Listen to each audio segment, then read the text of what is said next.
ancha kun ham salqinlashib qolibdi. Bir voqea esimga tushib qoldi.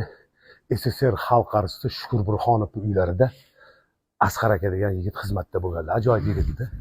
Asqar akam uyda deydi o'ralib yotgan ekan. Ko'rpaga o'ralib yotsa, tepasiga Shukur akam kiribdilar. Asqar, yaxshimisan? Doda debdi, uy sovug'i ko'ryapsiz-ku degan ekan. Shunaqami? debdi. Shukur aka chiqib, ana eskimda buriladigan g'ij-g'ij telefonni olib, telefon qilib, "Alo, bu Sharob Rashidovning qabulxonasimi?"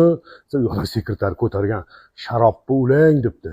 Shukur aka bilan Sharob Rashid shunaqa yaqin bo'lganki, hatto Shukur aka Sharob akani sansiraganda, yo'ldan turibman ko'tarib, "Labay Shukur aka, eshitaman" desa, "Sharob bilan nima qilmoqchi? Meni sovuq qotirib o'ldirmoqchimi?" desa deydi. Asqar aka aytadi, birdan deydi ko'chaga odam to'lib ketdi, dovonli ustida odamlar deydi, kimdir gazni buragan, kimdir turbani buragan, kimdir dovonlarni taqillatib ketgan deydi. Xullas mahalla kuy chiqqan, "Piju to'polon" deydi.